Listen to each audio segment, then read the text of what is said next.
तो स्वागत करता हूँ आज एक बार फिर आप सबको अपने YouTube channel study with interest 4.0 पर। साथियों, जैसा कि पिछला वीडियो आपने देखा होगा, सार्थक अंक से संबंधित था और जिसका बहुत अच्छा रिस्पॉन्ड आप लोगों की तरफ से मिला। और आज मैं लेकर के आया हूँ फिजिक्स से कुछ अति महत्वपूर्ण प्रश्न जो कि परीक्षा के दृष्टिकोण से बहुत ही ज़्यादा महत्वपूर्ण है। हम लोग एक टॉपिक को ही कवर करेंगे जिसका नाम होगा इलेक्ट्रिक करंट, यानी इससे संबंधित कुछ प्रश्नों को देखेंगे एक्सप्लेनेशन के साथ। तो आप सबसे रिक्वेस्ट है कि वीडियो में आप लोग लास्ट तक बने रहिएगा, चैनल को सपोर्ट नहीं बनाए रखिए, लाइक शेयर सब्सक्राइब ये सब तो आप कर ही देंगे। तो बढ़ते हैं हम लोग क्वेश्चन की तरफ, और ये रहा हम लोग का पहला प्रश्न कि घरेलू बिजली उपकरण मुख्य लाइन से खाली स्थान जुड़े होते हैं। मतलब ये बताना है कि जो घरेलू में बिजली के उपकरण होते हैं वो किस तरीके से जुड़े होते हैं। क्या वो श्रृंखला क्रम में होंगे, या फिर क्या वो समांतर क्रम में होंगे, या फिर ऐसा होगा कि ना तो श्रृंखला होंगे और ना ही समांतर होंगे। और चौथा ऑप्शन तो आप लोग देख रहे हैं भाई, ये हमसे मत पूछो। तो इसका जो सही जवाब होगा इस प्रश्न का वो होगा आपके समांतर क्रम में, यानी कि जो घरों में जो बिजली के उपकरण जो लगे होते हैं वो बिल्कुल समांतर क्रम में लगे होते हैं। ये सही आंसर है। और इसके लिए मतलब इसकी खासियत ये है कि जो भी अगर समांतर क्रम में अगर किसी उपकरण को आप जोड़ते हैं तो इससे करने से फायदा ये होगा कि अगर कोई उपकरण बंद हो जाता है, खराब हो जाता है, तो इससे आगे वाले उपकरण को कोई बाधा नहीं पहुंचेगी, वो अपना काम करता ही रहेगा। और दूसरी खास बात ये होती है कि समांतर क्रम में जुड़े हुए जितने भी उपकरण होंगे उनको समान विभव मिलता है, यानी कि समान वोल्टेज प्राप्त होता है। तो ये प्रश्न क्लियर हो गया होगा। बढ़ते हैं हम लोग अगले प्रश्न की तरफ, और अगला प्रश्न है आपके सामने। विद्युत धारा की एसआई मात्रक एम्पियर है। 1 एम्पियर को आप किस प्रकार परिभाषित करेगा। ऑप्शन है कि प्रति मिनट गुजरने वाला आवेश, ऑप्शन बी है प्रति सेकंड बहने वाला 1 कूलम आवेश, ऑप्शन सी है प्रति सेकंड बहने वाली 2 कूलम आवेश, और ऑप्शन डी है प्रति सेकंड आवेश। तो इसका क्या जवाब होगा। तो मैं आपको बताना चाहता हूँ कि एक फॉर्मूला आप लोग जानते हैं कि Q बराबर IT, यानी Q जहाँ आवेश जो होता है ये विद्युत धारा और उसमें बहने वाले समय के गुणनफल के बराबर होता है। तो यहाँ से अगर I आपको निकालना होगा तो I बराबर हो जाएगा Q/T। और अगर आप Q को 1 कूलम मान लेते हैं और समय को 1 सेकेंड मानिएगा तो यहाँ से आपको निकल के आएगा कि जो 1 एम्पियर जो होगा वो होगा प्रति सेकेंड बहने वाले 1 कूलम आवेश के बराबर। ऑप्शन बी इसका सही आंसर होगा। तो प्रश्न आप समझ गए अच्छे से। Q बराबर IT फॉर्मूला को आप लोग याद या फिर कहीं नोट भी कर सकते हैं। अगला प्रश्न कि किसी धातु में इलेक्ट्रॉन के लिए अपवाह की चाल क्या होती है। अपवाह का मतलब होता है कि इलेक्ट्रॉनों का जब प्रवाह होता है वो किस दिशा में होती है। तो ऑप्शन ए है लागू क्षेत्र के विपरीत, लागू क्षेत्र के समान, उस पर लागू क्षेत्र के लंबवत, उस पर लागू क्षेत्र की दिशा पर निर्भर नहीं करता। क्षेत्र से यहाँ बिल्कुल मतलब है विद्युत क्षेत्र। तो जो इलेक्ट्रॉनों का जो अपवाह होता है, अपवाह चाल जो होती है, वो जो भी विद्युत क्षेत्र होता है उसके विपरीत दिशा में इलेक्ट्रॉन गमन करते हैं। ठीक है, तो इस यहाँ से आपका ऑप्शन ए सही आंसर हो जाएगा। बढ़ते हैं अगले प्रश्न की तरफ। विद्युत क्षेत्र तो आप जानते होंगे कि विद्युत जो होता है कि विद्युत के कारण की क्षेत्र उत्पन्न होता है। विद्युत क्षेत्र रेखाएं आप लोग पढ़े होंगे। अब अगला प्रश्न है कि 2 एम्पियर की धारा 5 मिनट के लिए प्रवाहित हो रही है, तो आवेश की मात्रा जो एक चालक के अनुप्रस्थ काट के क्षेत्रफल से गुजरेगी वो क्या होगा। 2 एम्पियर की धारा जो है कि गुजर रही है कितना 5 मिनट के लिए। वही फॉर्मूला Q बराबर क्या IT। I की वैल्यू यहाँ पर जो है 2 एम्पियर है और T की वैल्यू 5 मिनट है। तो 5 मिनट को जो है आप जो है सेकेंड में चेंज करिएगा, तो 60 गुणे 5 यानी 300, और 300 में 2 से जब मल्टीप्लाई करिए तो आपका आ जाएगा कितना आएगा 600 कूलम, यानी कि ऑप्शन डी जो होगा 600 कूलम सही आंसर होगा। ऑप्शन ए देख रहे हैं आप लोग 10 कूलम, बी 2.5 कूलम और सी 150 कूलम, और डी जो है हमारा राइट आंसर 600 कूलम इसका सही आंसर होगा। क्रसर आप देख पा रहे होंगे तो ऑप्शन डी राइट आंसर। बढ़ते हैं अगले प्रश्न की तरफ। अगला प्रश्न है कि चालक के माध्यम से प्रति सेकंड प्रति इकाई क्षेत्र में प्रवाहित होने वाली धारा को किस नाम से जाना जाता है। तो कोई भी चालक है, यानी चालक से होकर के जो धारा गुजरेगी, तो 1 सेकंड में जो धारा प्रवाहित हो रही होगी तो इकाई क्षेत्रफल से जो भी धारा प्रवाहित होगी तो उसको क्या कहेंगे हम, उसको विभवांतर कहेंगे, या फिर बैटरी का EMF कहेंगे, या ओम का नियम कहेंगे, या फिर धारा घनत्व कहेंगे। तो एक एक चीज़ को अगर आप समझे बहुत बारीकी से, तो विभवांतर क्या होता है?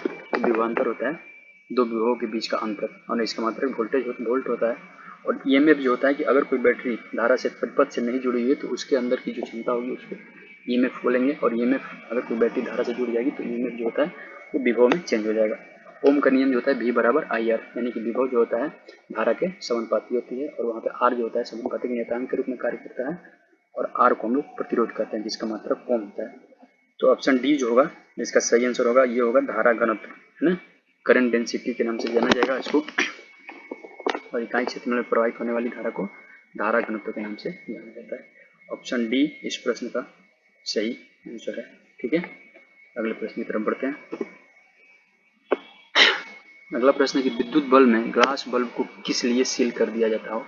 मित्रों, आप लोग पुराना वाला जो बल्ब होता है जो रेड वाला, तो उसको आप लोग मतलब अगर ध्यान करिएगा तो आप पहचान पाइएगा कि कई बार तेज रोशनी की वजह से बल्ब फ्यूज हो जाता है और वो काला पड़ जाता है। तो इसको आप अगर समझने की कोशिश करिएगा तो आप समझेंगे कि बल्ब जो होता है अगर फ्यूज होता है तो उसके अंदर बाहरी हवाएं जो होती है कि प्रवेश कर जाती है और वो ऑक्सीकृत कर देती है बल्ब चीज़ों को, तो वहाँ से वो काला हो जाता है।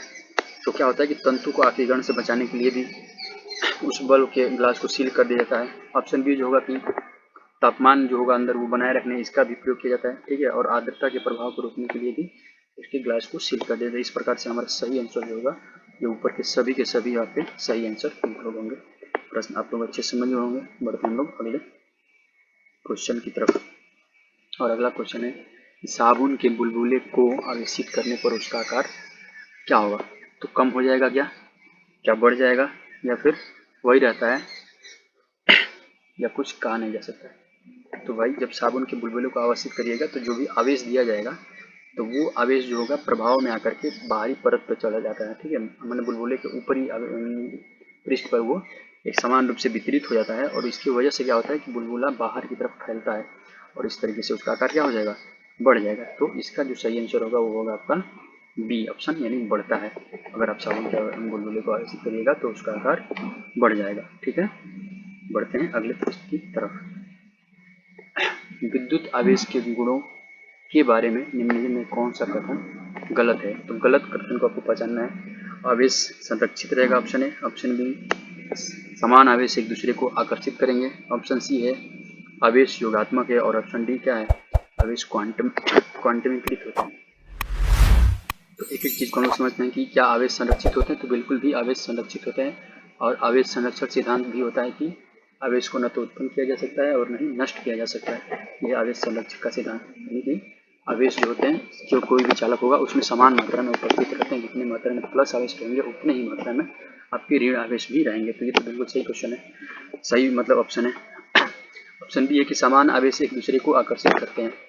तो मित्रों, समान आवेश जो होता है एक दूसरे को आकर्षित नहीं करता है, जबकि समान आवेश जो होता है वो एक दूसरे को प्रतिकर्षित करता है। प्लस प्लस को आप प्रतिकर्षित करेगा, माइनस माइनस को प्रतिकर्षित करेगा, लेकिन प्लस और माइनस यानी कि विपरीत आवेश जो होते हैं वो एक दूसरे को आकर्षित करते हैं। तो इस तरीके से हमारे ये जो गलत ऑप्शन जो होगा वो ऑप्शन बी है। ठीक है, ऑप्शन सी है कि आवेश योगात्मक होते हैं। तो बिल्कुल भाई आवेश योगात्मक है।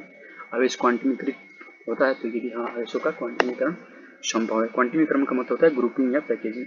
आप उसको मतलब जब भी डिस्ट्रीब्यूट करिएगा तो 1 या 2 या फिर 3 के रूप में डिस्ट्रीब्यूट कर सकते हैं उसको, ना कि आधा और मतलब पार्शियली आप उसको नहीं डिस्ट्रीब्यूट कर सकते हैं। आवेशों का डिस्ट्रीब्यूशन जब भी होगा क्वांटम के रूप में ही होता है।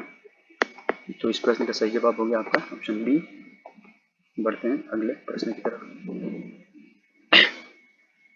विद्युत आवेशों के बारे में सही कथन को चुनिए। पॉइंट है इसमें पहला कि विद्युत आवेश आवेशों के अध्यारोपण का सिद्धांत का पालन करते हैं। पॉइंट 2 समान आवेश एक दूसरे को आकर्षित करते हैं।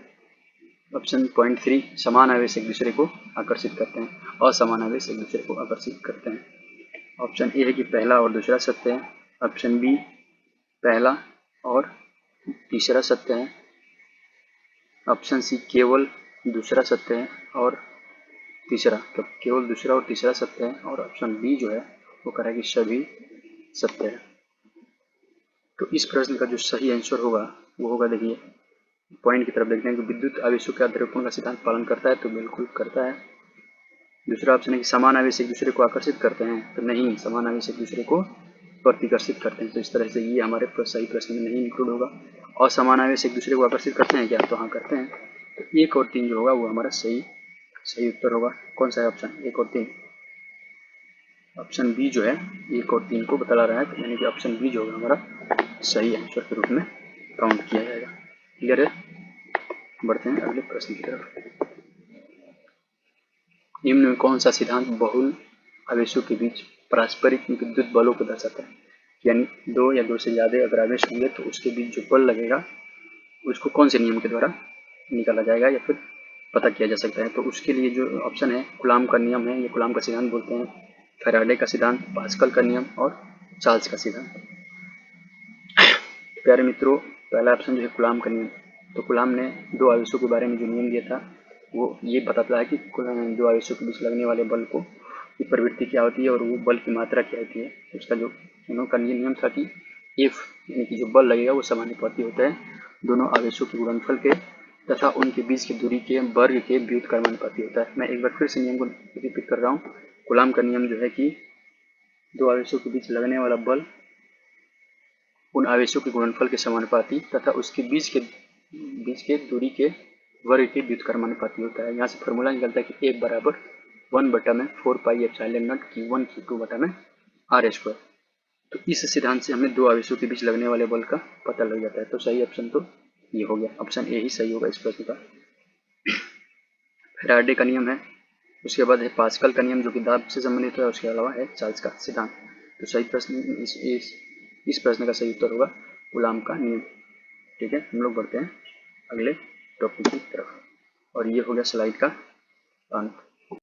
मित्रों, हम लोगों ने कम समय में बहुत ही अच्छे प्रश्नों को देख लिया है और मुझे पूरा उम्मीद है कि आप इसको समझ भी गए होंगे। तो अगर मेरी मेहनत आपको पसंद आई होगी तो आप लोग प्लीज़ वीडियो को लाइक कर दीजिएगा, चैनल को शेयर कर दीजिएगा और अपने दोस्तों को भी सब्सक्राइब कराइएगा। और आपके जो भी सुझाव होंगे उसको कमेंट बॉक्स में लीजिएगा। साथ ही मैंने वीडियो में आपको जो कुछ भी एडिशनल चीज़ें होगी तो उसको टाइप करिएगा ताकि आपकी प्रैक्टिस भी बेहतर हो सकेगी। तो बस आज के लिए इतना ही।